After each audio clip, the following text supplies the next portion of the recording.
Manahici ai ba kowa za ka mashi ba ka sha. Wannan ka kuskura kan mashi manahici da ka kuskura ka mashi manahici ko wallahi da zai kare ka ta kare duk inda za ka ɓoyewa duk inda za ka shiga sai Allah ya bayyana ka. Ba tsari ne na mutum ba. Allah ne ke bayyana mutum. Allah shi ne ke bayyana mutum. Ka so ka zalunci wani kuma Allah ya zo ya nuna. Ka yi tunaninka inda kai haka shi kenan ba yadda za a yi a sani ba yadda za a yi a sani.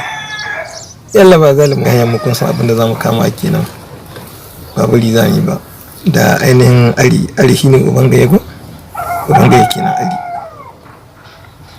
to shi ma ban karamin wadda su 70,000 shi ma ari din yakin a zo ga gaya uban mazanata ai sunan ka gaya uban mazanata shege dan shegiya kafir mana kuffar da shi ne karuwa ka Allah sauki muku masifa me amfanin ka ladda magana da ka za ka gane kunan ka za ka san ko da aka ki tunda mutum na cikin